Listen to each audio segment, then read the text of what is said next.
Então, nós paramos aqui nessa equação, né, a equação do balanço de energia. Como eu falei para vocês, ela é uma equação que é composta por vários termos, né, o termo de calor, o termo de saldo e radiação, que na verdade é a fonte primária para todos esses outros fenômenos, todos esses outros processos acontecerem.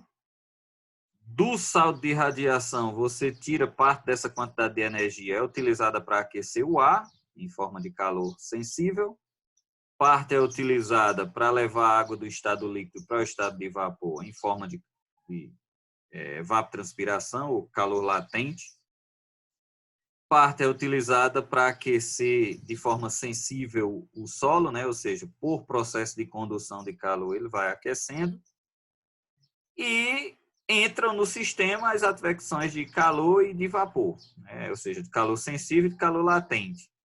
E nesse caso você teria essas divisões de armazenamento de calor no ar, armazenamento de calor na vegetação, armazenamento de calor no solo e uma quantidade de calor latente que está ali naquele sistema.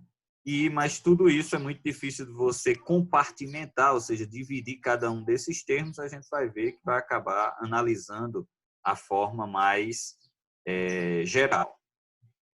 Então, como eu falei para vocês, o calor latente, ou fluxo de calor latente, ele tem esse papel especial no balanço de energia, porque ele é que faz esse transporte de energia através do vapor de água. Na verdade, o vapor de água transporta essa quantidade de calor latente verticalmente na atmosfera. Então, esse processo que vai fazer a conversão da água do estado líquido para vapor, que é a evaporação mais a transpiração, que vai receber aquele velho nome lá que a gente vem falando o tempo todo de evapotranspiração, essa energia que a substância recebeu, ela vai transportar, ela vai carregar consigo.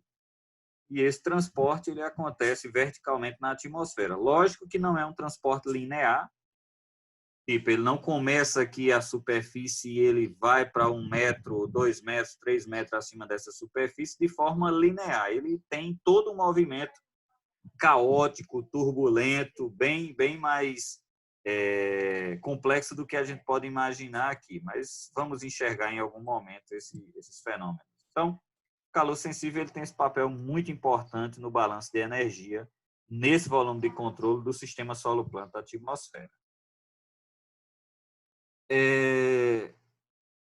Uma coisa interessante de se observar antes de a gente avançar muito nesse balanço de energia é enxergar que parte dessa radiação solar que está chegando para ter essa divisão em determinados fluxos de energia no solo, no ar, ou para converter a água para vapor, parte dessa energia também é utilizada para um processo que é desconsiderado ou não é tomado em consideração, levado em consideração no balanço de energia, que é a fotossíntese.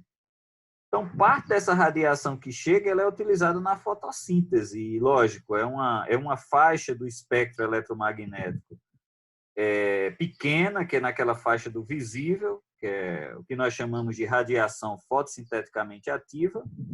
Essa radiação, ela é comparado aos demais termos do que compõem o balanço de energia, ela é muito pequena, né? E muitas vezes é desprezada nos cálculos, né? A não ser que você esteja medindo o processo de fotossíntese, quanto de energia está sendo utilizada ali, a gente descarta, porque ela é muito pequena comparada aos outros termos, né? Então, é importante destacar que parte daquela energia solar que chega, ela não só aquece o ar, não só aquece o solo, e não só aquece a vegetação e leva a água do estado líquido para vapor, mas ela também, parte dela é utilizada na fotossíntese, apesar de ser uma parte muito pequena que muitas vezes é descartada em alguns cálculos. Então, como é que a gente conecta esses dois balanços? Ou seja, como é que a gente conecta o balanço hídrico com o balanço de energia? O que é que faz essa conexão entre eles? Então, o termo que vai conectar esses dois balanços é, na verdade, quando você começa a enxergar o processo de evaporação da água mais transpiração das plantas. Me dá só 10 segundos, só para eu ouvir um áudio aqui, que eu estou esperando uma pessoa chegar aqui em casa, é rapidinho.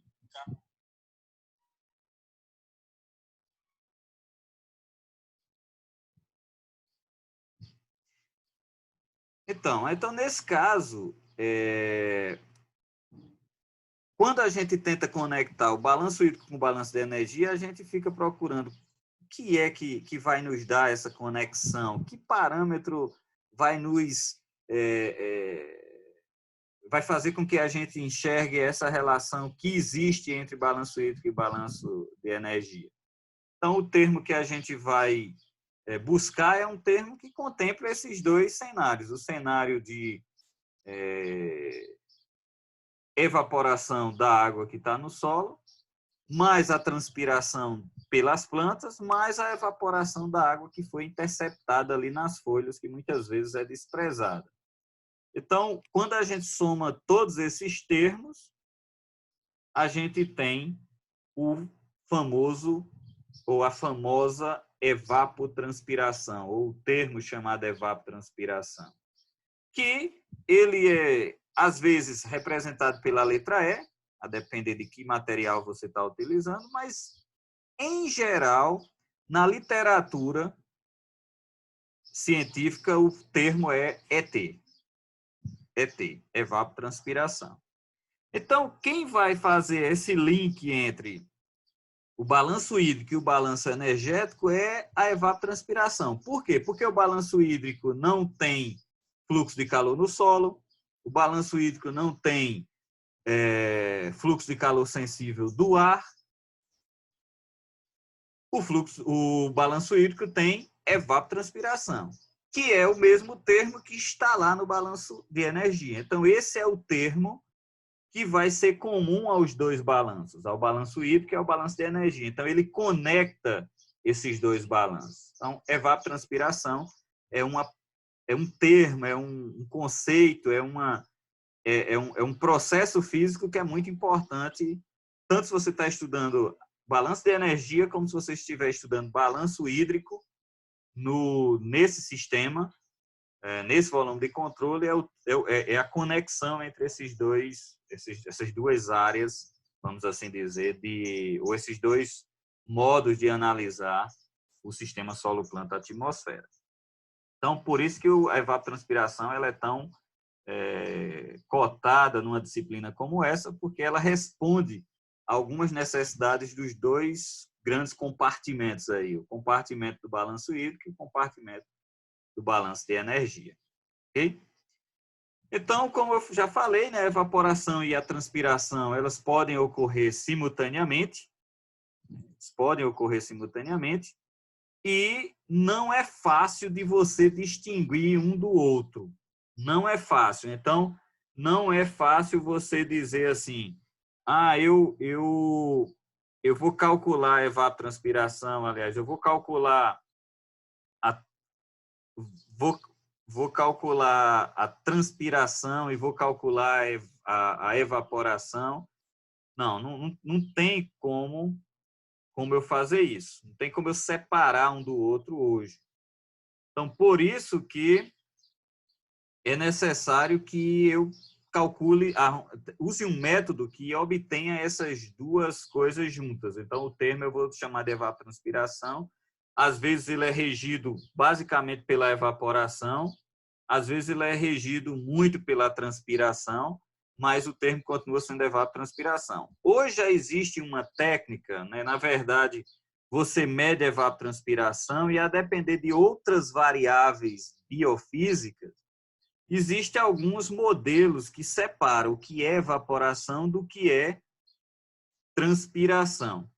Mas, nesse caso específico, hoje, no nosso contexto de disciplina aqui, ainda não dá para a gente afirmar categoricamente que você separa assim é evaporação, assim é transpiração. Não, eles acontecem simultaneamente no dia a dia, em experimentos, quer seja da área de hidrologia, quer seja da área de agronomia ou manejo florestal, ou as diversas áreas aqui representadas numa disciplina como essa.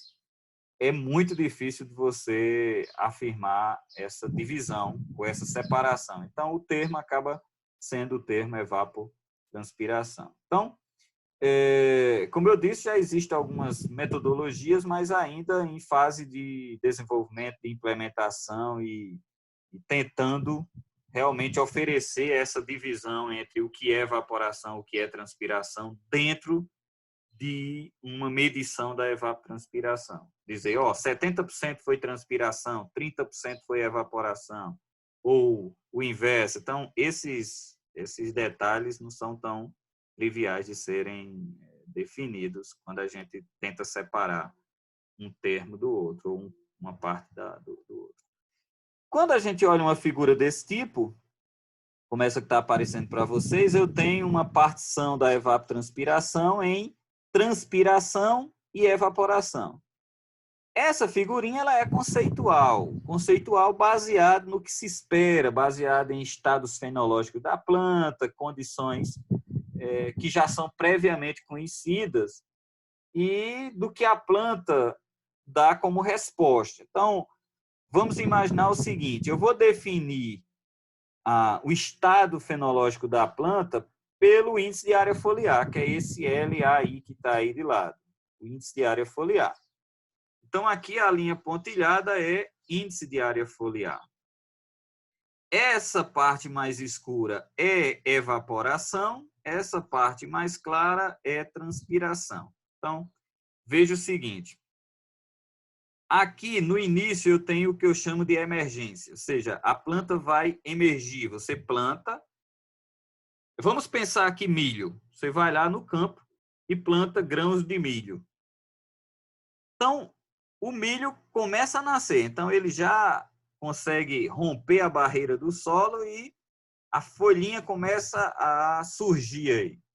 Então, quando a folhinha começa a surgir, eu digo que aqui o meu índice de área foliar, o que é um índice de área foliar? Um índice de área foliar ele é um indicativo de se eu pegar todas as folhas daquela planta e distribuir no solo, espalhar ele no solo, ele vai me indicar quantas vezes aquelas folhas cobririam 1 metro quadrado do solo. Então, imagine, índice de área foliar 5. As folhas que tem naquela área ali, se elas fossem colocadas no solo, elas conseguiriam cobrir você conseguiria distinguir 5 camadas de cobertura de solo, de 1 metro quadrado daquele solo. Então, o índice de área foliar igual a 1, isso quer dizer que se eu tirar todas as folhas da planta, eu vou conseguir espalhá-las no chão e elas vão cobrir 1 metro quadrado do solo. Então, índice de área foliar 2, eu cobriria 2 vezes esse solo e assim sucessivamente. Então, o índice de área foliar 0,5 indica que se eu tirar todas as folhas da planta, eu só consigo cobrir 50% daquela área de 1 metro quadrado. Então, o índice de área foliar ele nos dá essa ideia. Então, veja o seguinte. Eu tenho a planta no seu estado de emergência. Aqui está nascendo. Então, quando a planta está nascendo, ela ainda não tem um processo de transpiração bem desenvolvido. Então, veja que todo o processo é regido por evaporação. Veja aqui. É porque é difícil a distância. Eu queria estar perto para eu poder fazer esse jogo aí de observação do gráfico com vocês. Mas veja, tudo isso aqui escuro é evaporação. Então, quando a planta está nascendo, ela não tem quase folha ainda. Então, todo o processo de evapotranspiração se dá pela evaporação do solo, que está descoberto. Então, a plantinha começa a crescer. À medida que a planta começa a crescer, as folhas começam a ter transpiração, ou seja, a planta começa a ter transpiração, então a evapotranspiração vai ter que ser agora parte evaporação e parte transpiração, mas a transpiração ainda é pequena, veja que a transpiração está crescendo aqui, e a evaporação diminuindo. Por quê? Porque a planta vai crescendo e vai cobrindo o solo. À medida que ela vai cobrindo o solo, menos energia vai chegar naquele solo e, consequentemente, vai reduzir o processo de evaporação. E você vai ter mais transpiração. E aí a planta vai crescendo. O índice de área foliar vai aumentando, chega um ponto que ela atinge o seu máximo. Quando ela atinge o seu máximo aqui, veja que ela já cobre muito do solo, menos radiação chega ao solo, você vai ter menos evaporação e você vai ter mais transpiração. Ou seja, a transpiração já é bem maior nesse caso.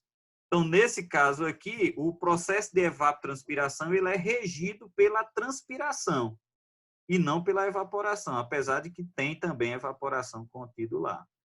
E aí a planta chega ao estado de maturação, ela cai o seu índice de área foliar, é quando há colheita ou perde as folhas, e aí o índice de área foliar cai, mas mesmo assim, a transpiração até você retirar a planta do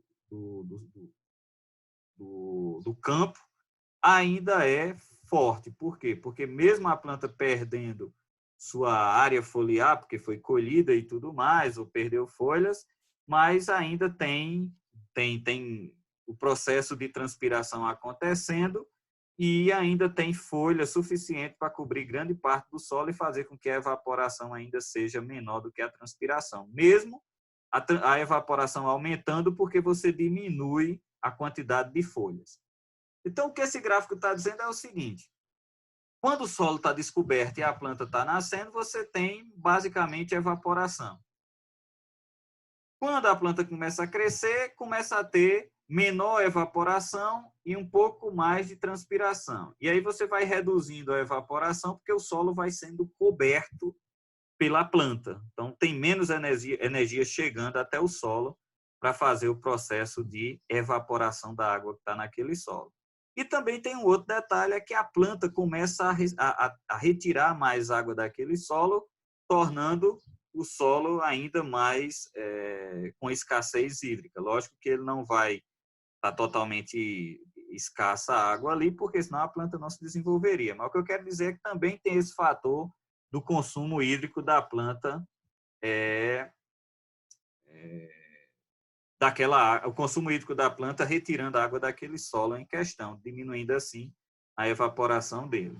Então, veja como essa dinâmica é importante e como é difícil você separar quanto é de evaporação, quanto é de transpiração. Então, esses processos acontecem simultaneamente em condições naturais e fazer a divisão entre eles não é fácil. Aqui é muito mais uma questão hipotética baseada nas respostas fisiológicas da planta, e isso fez com que os especialistas fizessem esse gráfico mais ou menos seguindo o padrão com as medições que eles têm. Okay? Então, desde a emergência até a colheita, você tem esse padrão mais ou menos definido. Vocês têm alguma dúvida com relação ao gráfico? Podem falar. Não? Está tranquilo? Posso seguir em frente? Então, vamos embora. Então, nesse caso, né, como a gente viu, a gente tem a planta sendo meio que o moderador aí entre essa partição entre o que é transpiração e o que é evaporação. Então, mas existe um outro link que nós podemos dizer que é um link indireto, né, entre os dois balanços em questões, o balanço de energia e o balanço hídrico. E ele está relacionado, na verdade, a alguns outros fatores, como, por exemplo, a disponibilidade de água no solo, que é determinado por alguns fatores. E os dois fatores que vão limitar muito esse teor de água no solo é radiação e chuva. Por exemplo, se você observar a evapotranspiração, então, a evapotranspiração ela é dependente das variáveis atmosféricas, das variáveis ambientais, por assim dizer. Radiação, principalmente, velocidade do vento, né, deslocamento das massas de ar e chuva. Né? Se você não tem água, se você não tem água entrando no sistema, você também não vai ter evapotranspiração, você não vai ter evaporação da água, nem as plantas vão ter água para transpirar. Então, existem esses fatores limitantes. Por exemplo, em regiões que você tem muita chuva, ou seja, tem água abundante, você tem uma alta correlação da evapotranspiração com a radiação, ou seja, por ter água disponível, quem vai ditar as regras de quanto de evaporação ou evapotranspiração vai acontecer é se tem mais ou menos radiação. Agora, quando você tem regiões que têm pouca disponibilidade hídrica, como as regiões áridas, em que você tem sempre radiação, ou seja, se você pensar na região Nordeste, quem define o teor de evapotranspiração na região Nordeste não é necessariamente a radiação. A radiação tem quase a mesma quantidade o ano inteiro, mas por que é que você tem uma variação tão grande na evapotranspiração real, no que acontece no dia a dia? Porque você tem ou não tem água. Então, quando você tem mais água disponível, você tem maior evapotranspiração. Quando você tem menor quantidade disponível de água, menor evapotranspiração. Mas a radiação é quase a mesma. Em regiões como vamos imaginar, a região amazônica, não vou pensar região amazônica porque também tem muita radiação. Vamos pensar uma região, sei lá, no sul do Brasil. Imagina uma região que tem chuva o ano inteiro. Mas tem um período do ano que você vai ter mais radiação, que é o verão local lá, e vai ter um período que você vai ter menor radiação. Então, você vai ter maior evapotranspiração, mantendo o mesmo padrão de precipitação quando você tiver mais radiação, e você vai ter menos evapotranspiração quando você tiver menos radiação. Então, a depender de que região do globo você está analisando, o comportamento da evapotranspiração ela vai depender da chuva e da radiação. Em algumas é a radiação quem define se vai ter maior ou menor evapotranspiração, em algumas é a própria disponibilidade de água, das chuvas, se vai ter ou não vai ter. Então, nesse caso, tem esses fatores que também são fatores importantes nos dois balanços, que também conectam os dois balanços, ou seja, o balanço hídrico e o balanço de energia. Então, essas correlações elas fazem com que a gente possa ter uma ideia, né, de que a variação desses parâmetros eles têm comportamentos que vão de variação diária à escala sazonal. Por exemplo, quando você tem latitudes médias, por exemplo, são aquelas latitudes mais distantes da região tropical, você consegue enxergar uma forte correlação entre a radiação e a evapotranspiração. E isso vai mostrar que tem uma grande dependência, né, da umidade do solo. E esses parâmetros, como o caso da radiação, ele vai trazer esse impacto na quantidade de umidade disponível naquele solo. Por quê? Porque se você tiver mais radiação, você vai exigir muito mais, você vai ter muito mais energia para ver o processo de evapotranspiração e isso pode reduzir o teor de umidade naquele solo de forma considerável. Já em regiões semiáridas, né, já é conhecido, é um padrão que a gente já conhece, né, você tem a evapotranspiração acontecendo logo em seguida do período de chuva, então uma coisa está muito relacionada com a outra. Então você tem chuvas, você tem altos valores de evapotranspiração. Passou o período das chuvas, secou o solo, a evapotranspiração reduz e você fica com essa dinâmica bem definida. Então você tem dinâmicas que são regidas, a depender da região do globo, por radiação, outras regidas por disponibilidade de umidade mesmo. Então, é muito importante ter esse entendimento, porque às vezes você pode pegar um gráfico, por exemplo, e se você tiver esse entendimento de onde são aqueles dados, que época do ano, como é que estava a precipitação ali, em termos de radiação também, você consegue ter um entendimento melhor do que aquele resultado quer te dizer. Então, é importante você ter esse entendimento dessa dinâmica da dependência da evapotranspiração da radiação e da disponibilidade de umidade. Então, como eu falei para vocês, em termos de... Oi, pode falar. Alô? Então, por exemplo, na nossa região do semiárido, seria correto pensar que tanto a radiação solar quanto a questão da disponibilidade de água, os dois têm influência, pesam muito nessa... Sim, os dois, em qualquer situação, ou aqui ou nos Estados Unidos, no Canadá, que são climas totalmente diferentes, a radiação sempre vai ter uma influência, sempre vai ser importante. Por quê? Porque ela é a fonte primária de energia. Agora, tem regiões como a nossa que a radiação é a mesma o ano inteiro, muda muito pouco ao longo do ano. Então, por que é que a gente tem variações tão grandes na evapotranspiração? É por causa da disponibilidade de água. Então, na verdade, quem dita o comportamento da evapotranspiração não é a radiação, mas é a disponibilidade de água, as chuvas. No caso do hemisfério, vamos imaginar, hemisfério norte, lá nas latitudes médias, vamos imaginar lá na região norte do Rio Grande do Norte, norte dos Estados Unidos, parte mais norte ali, próximo do Canadá. Ali é uma região que chove bastante, tem muita água, os solos sempre tem. É uma região que não sofre muito com secas, mas tem um padrão, se você olhar, a evapotranspiração é maior no verão, menor no inverno. Por quê? Porque você vai ter o período de inverno sem precipitação. No período de inverno você tem redução das temperaturas, o que você vai ter é queda de gelo, de neve, que não evapora. Então, você não tem evapotranspiração nesse período. Você vai ver que é próximo de zero. Quando é que você vai ter a maior evapotranspiração? No período de verão, quando você tem maior quantidade de energia solar disponível.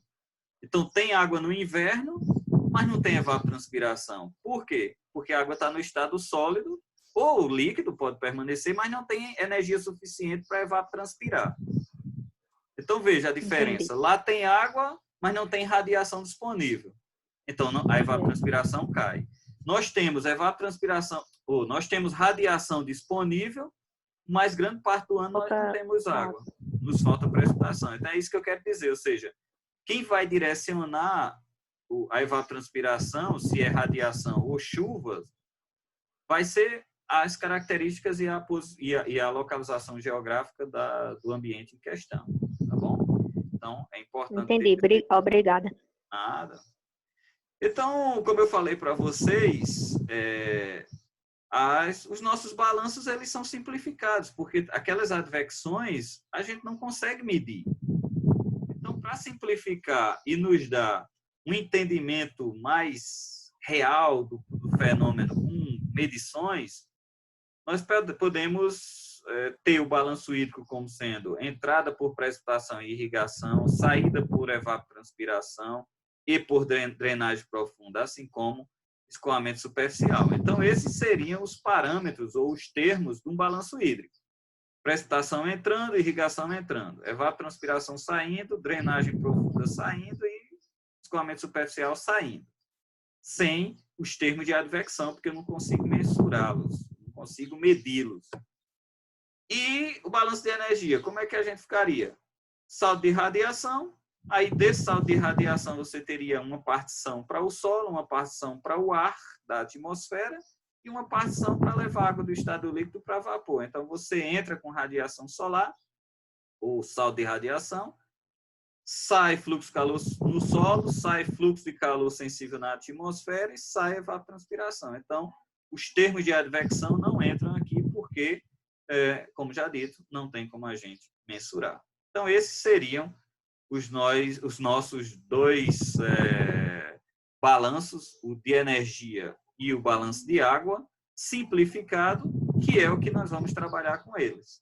Ou seja, os termos que nós vamos trabalhar em forma de entender cada um deles, a dinâmica, a física por trás, serão esses parâmetros que já são mensuráveis hoje em dia. Você já sabe quanto é que é o de escoamento que existe, de drenagem, transpiração, precipitação, irrigação, tudo isso mensurado. Você consegue medir em um experimento, por exemplo. Ok? Bem, então, o que nós vamos chamar aqui é que esses são fluxos que acontecem à superfície ou dentro daquele volume de controle. Nesse caso, o nosso volume de controle é essa interface solo, planta, atmosfera. Então, nós vamos chamar isso aqui de fluxos à superfície ou fluxos superficiais. Mas superficiais dá uma ideia de que a gente está olhando a coisa por cima, assim, de forma muito sucinta. Então, serão fluxos à superfície, porque a superfície vai ser aí meio que o ponto médio do nosso volume de controle, ok? Então, esses serão os nossos balanços simplificados. Balanço hídrico, balanço de água e o balanço de energia, ok? Então, para apresentar as duas equações como elas ficam, né? Aquelas equações iniciais lá, na verdade, ela vai ficar pressão mais irrigação entrando, menos escoamento superficial, evaporação, evapotranspiração, menos drenagem. Tudo isso igual a zero. Ou seja, a forma de entrar água, pressão e irrigação, precipitação e irrigação. O que sai é escoamento superficial, evapotranspiração e drenagem. Então, se entrou isso, sai isso. Se não sair, tem armazenamento. A mesma coisa aqui. Chega a radiação solar, ou saldo de radiação, e vai sair, esse saldo de radiação vai ser particionado, vai ser dividido em calor sensível no ar, na atmosfera, calor latente, ou evapotranspiração, e calor sensível no solo. Então, você vai ter esse particionamento. Então, essas são as duas equações que vão definir o balanço hídrico e o balanço de energia na superfície. Ok? Então, é isso. Aqui o restante é a definição de cada um desses termos, o tipo de unidade, que a gente vai estar discutindo na nossa próxima aula. E hoje nós vamos parar por aqui. Na nossa próxima aula, a gente vai falar sobre os modos de transporte de energia e massa. Nós vamos ver que nós temos basicamente 3 modos de transportar energia, que são por radiação, condução e convecção. Aliás, radiação, condução e advecção, como a gente já tinha visto no início da aula. E a gente vai dar uma atenção especial a esses termos, ok? Hoje eu queria que a gente tivesse esse entendimento dos balanços hídricos e balanço de energia simplificado. Ok? Então, era isso, pessoal. Eu tinha me programado para dar 1 hora e pouco de aula, então estamos aqui. E eu vou salvar e eu vou falar com vocês no grupo de WhatsApp, tá bom? Tá bom.